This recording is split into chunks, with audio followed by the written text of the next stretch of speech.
kow waxaad ogaataan Sharma Boy an meel oo magacayga kusoo halqaatay ma jirto. Meel oo aniga si rasmiyan ah oo ku idhi maslax baa wax igu sameeyey ama inuu fayuu yahayba ama uu caqli leeyahay ama uu garaad leeyahay ama dee qoftee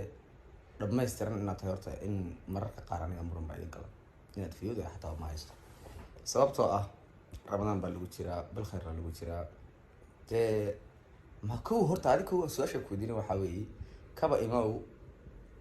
wixii dhacay iyo laba ragoo saaxiibaa iyo dee khalad meesha dhacay iyo isafaham waa iyo bomboniska intaaba ka imo maxaa adiga horta ku dhex dhigay nin iyo naag baa isfuray arsaaqadaadu intaa la soo dhaafooyday macnihii wallaahi waxaan aad anonimka imika xaggan uma soo fadhiisan inaan ka jawaabo Sharma Boy iyo aniga iyo dee baraha bulshada waxa dhex socda ee malyuun ah noqotee laga dee miidiyaha laga bomboninayo taas horta jawaaba male waxaan ka jawaabi karna maaha wax dee afkayga soo marayba maaha waa wax dee akhlaaq xumatii ugu dambeysay ummadda dhex wadaan waxyaabaha caynkaasna dee wax iga suurtoobay maaha nin mas-uula waahay haddana dee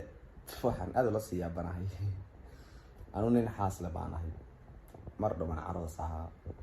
Istanbul baan ku maqnaa Turki baan ku maqnaa mar dhowaan Jabuuti soo galay xaaladaha micnaheeda jira waad qiimeyn kartaan haddii ilaahay garaad idin siiyey ama uu aqli idin siiyey ani gabadheeda waan jeclahay xaaskayga aan jeclahay mar dhow guursadee baan ahay alxamdulilah qof akhlaaq leh oo diin leh oo media kasoo muuqanin oo meelna aan ku jirin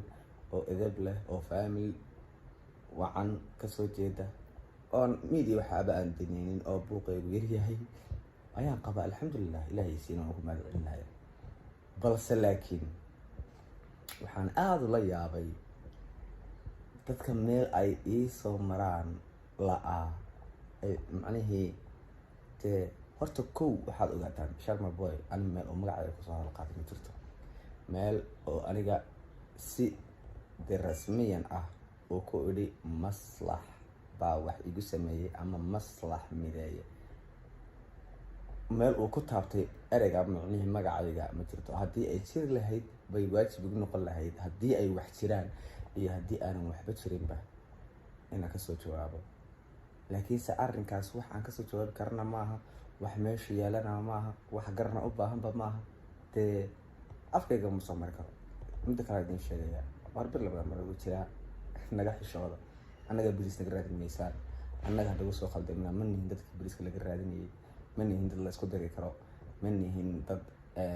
wax yaabeeroon waxba ahayn isku mari kara. haddaa idin sheegaya Sharmaatani waa saaxiibkay waa walaalkay waa mataankayga waxyaabo badan oo qorshaysanay waxyaabo badan inoo qorshaysan yihiin horumar badan oo wada garna rajeynayna waxaanu kala maqnayn